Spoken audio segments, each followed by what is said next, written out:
గ్రామంలో చేసిన అభివృద్ధి పనులకు సంబంధించిన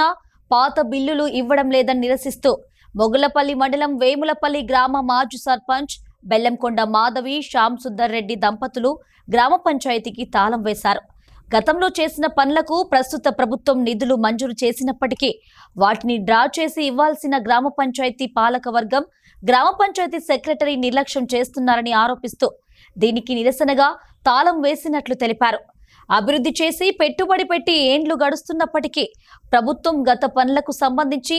జీపీ అకౌంట్లో వేసినప్పటికీ తమకు చెల్లించడంలో ఎందుకు జాప్యం చేస్తున్నారంటూ పాలక వర్గాన్ని గ్రామ పంచాయతీ సెక్రటరీని నిలదీశారు.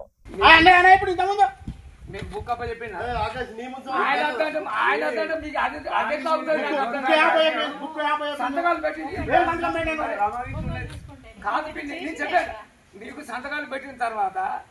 ఆయన అద్దంటే అవుతాయి బాబాయ్ నువ్వు పంచాయతీ సెక్రటరీ చేస్తే తిని నువ్వు ఒక అనుభవం ఉన్నావు నేను సంతకం పెట్టాను రాసిందంటే పడతారా మీకే ఇచ్చిన కదా నాకే దాన్ని ఇంకోటి ఎప్పుడు కప్పు చెప్పినా